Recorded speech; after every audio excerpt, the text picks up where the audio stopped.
When we first meet Wednesday at her high school in the opening scene, she gives off an odd impression. As she opens her locker, she finds her brother. Wednesday is struck by a vision in which she sees the person responsible for her brother's misery. Here, she quickly distinguishes herself from the other youngsters. Wednesday may glimpse into the past and uncover what happened in someone's life.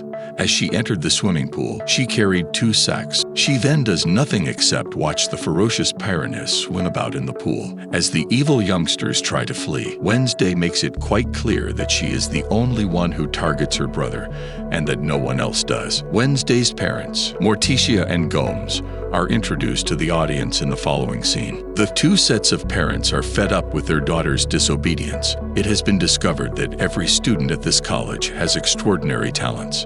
They get the required abilities to cope with it via numerous courses.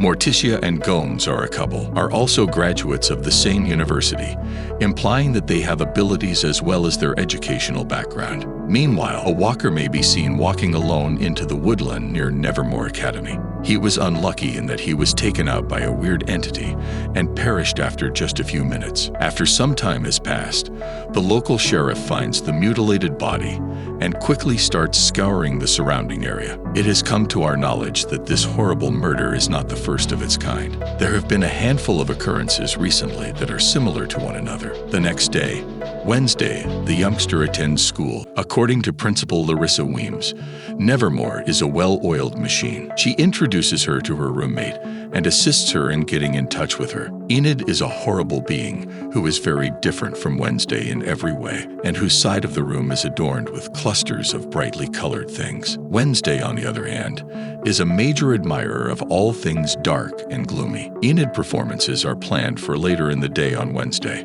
The Fangs, Furs, Stoners, and Scales are 4 significant social subcultures on campus. Fangs have teeth in them. Stoners are gorgons with snakes on their heads, whereas Furs are vampires with snakes on their heads. Xavier Thorpe is a death artist who has the capacity to bring his drawings to life. On Wednesday, Adams and her family are departing at the same time. As they get inside their car, Gomes lets go of Thing, a severed live hand. The next day, Wednesday, is the start of fencing class. She fights there against Bianca, who is very gifted. Following some time spent going in both directions, when it is discovered that both teams have the same number of points, the girls remove their masks and continue to fight until one of them is victorious. The initial cut must be made by someone. Soon later, a fierce brawl erupts between them, and they each attack each other with equal ferocity. But in the end, Bianca triumphs. When Wednesday is eventually released from the hospital after being hurt, she comes perilously close to death as a stone monster falls on top of her. The good news is that the originator of death is art. Xavier arrives just in time to push her out of the way. Wednesday returns to her room not long after, but she has the uneasy sense that she is being watched. As a consequence of this, she meticulously examines the room before spotting the hand. When she discovers it's her mother and father, she explodes. Wednesday threatens the hand with confinement in jail if he does not remain faithful to her. Inside a storage locker, the things seem to be speaking the truth. She must assume responsibility for the piranha joke. It is necessary to attend therapy sessions. As a result, her administrator, Larissa, drives her to her treatment session in Jericho. A small village may be found just outside of Nevermore. She goes to see her doctor, but she doesn't say anything else. Wednesday has decided to try something new. She avoids detection by pretending to use the toilet. Through the gap in the window, as soon as she goes outside, she is confronted by a masculine stranger. She has an unexpected vision out of the blue, decides to seek sanctuary in a nearby coffee shop. She starts up a discussion with Tyler, who works as a barista and is the son of the town sheriff. His coffee machine was acting up once again and giving him issues. It doesn't take her long to fix the gadget, and in exchange, requests transport to the bus stop from a friend or family member. However, there was a hiccup before Tyler could answer. They pose themselves as pilgrims and pick on her while she is there. When she eventually reaches her breaking point, she fights back and easily defeats them. Larissa, the principal, and the sheriff all arrive at the business after some time has passed to see the ruckus. Wednesday is her target, and she yells at her before driving her out of town. They come across a nasty car accident on the road. Wednesday saw the same man who was eventually identified as the victim. Later that night, she plays a sorrowful piece on her cello. It's a full moon night, and you can barely make out the sound of someone screaming in the distance. Regardless, Enid, who is also a werewolf, claims she will not join them since she cannot transform into a human form as they can. The Thing is in Tyler's room the next thing he knows, asking him to call Wednesday. After he agrees to the idea, the two of them decide to start a video conversation.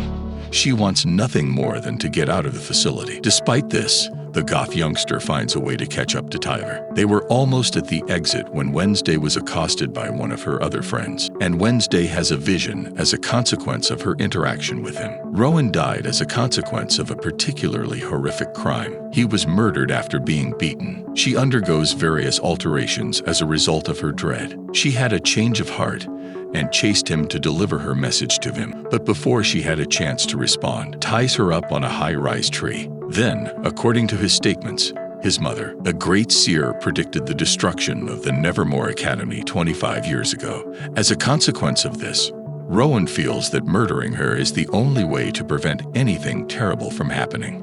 The next thing that occurs is that he starts strangling her with his thoughts, and then a giant creature comes. Rowan is then destroyed just as the intruder disappears.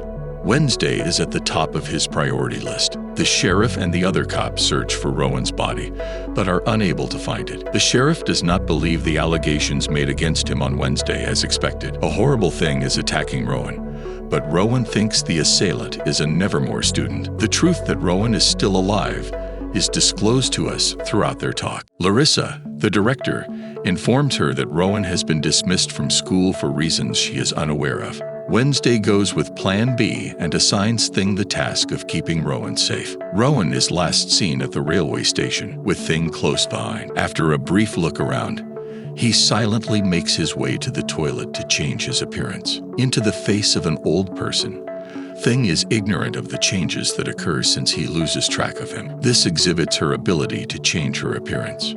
She is attempting to conceal the fact that Rowan was killed for whatever reason. Wednesday has no choice but to go into the forest in order to learn who killed Rowan. Tyler, who is following in his father's footsteps, is now accompanying her. She eventually realizes, after some time, that while picking up Rowan's glasses, she notices something. In her dream, she sees a purple-colored book. Rowan's source for the drawing is unclear. Wednesday makes excellent use of his time. When she tells her instructor about the book, she learns that it was previously owned by another student. Years ago, the Nightshades were a student band. The society, on the other hand, has been inactive for some time. Wednesday after school, she discovers a disguise for herself under his bed, but Xavier arrives before and prevents her from fleeing. This person turns out to be Rowan's brother. A communal living space. Wednesday rushes to cover herself under the bed. Just as Bianca enters the room, she overhears their chat and discovers that Bianca means to hurt Enid. During the next rowing competition, as a result, the moment she returns to her room, Wednesday decides to run in the race in order to support Enid in her triumph against Bianca. Wednesday and Enid prepare for the race that will take place the next day. Bianca is capitalizing on the fact that everything is up for grabs by taking advantage of the situation. There are 4 distinct teams. Their goal in the game is to maneuver their boat to a certain place. As soon as the competition starts, Bianca starts dropping hints that one of her friends is plotting to damage the other. Any kind of vessel. One of the boats sinks when a friend, who turns out to be a mermaid, jumps into the lake, causing it to capsize. The team has been removed from consideration. Wednesday and Enid are very lucky since they are well prepared. So, with the support of the catches that they manage to capture the mermaid. This time, she sees herself with blonde hair, and that version of herself tells her that she is the key. When Wednesday is finally able to return to reality, she sees that Bianca's squad has risen to first place.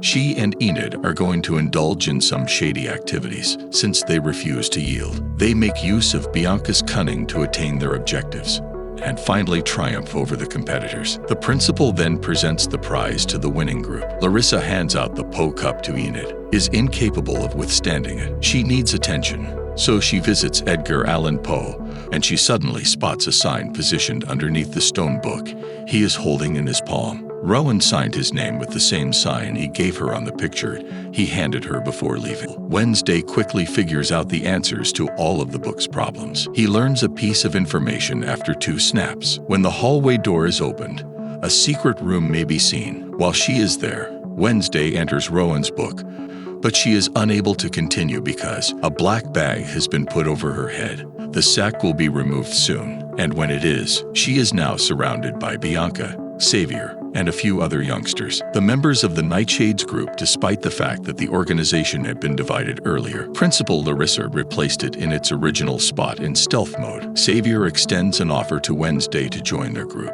but she politely refuses his offer and goes away. Principal Larissa arrives in the next scenario. An announcement has been made for the annual Outreach Day, during which the children of Nevermore will be expected to converse with individuals with whom they are unfamiliar by working in the same places as regular people, often known as normies, and mingling with them. When they get in town, Wednesday informs Xavier that his friend may have been abducted. He was executed because Rowan was just expelled from school. Rowan's mother created the artwork that Wednesday showed him. Xavier thoroughly analyzes it before explaining that the man shown in the artwork is Joseph Crackstone, the man responsible for the foundation of Jericho. Wednesday finally decides that she should volunteer at Pilgrim World. Jericho's historical archives and antiquities are kept at this location. Eugene, a little kid she had previously met, is present. In the organization for beekeeping as a pastime, the two quickly start talking to each other and taking in their surroundings. Miss Arlene, the lady in charge of the Pilgrim World, will approach the youngsters before long. She guides them around the home, educating them on some of Joseph Crackstone's most prized belongings along the way. After learning more about the things,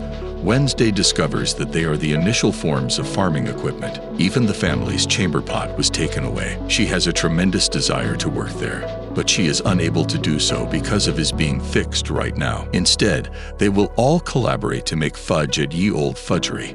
People in the neighborhood who sell sweets and baked items enters the Crackstone family's house and enters the living room. She stumbles upon a snapshot of the two of them for the first time.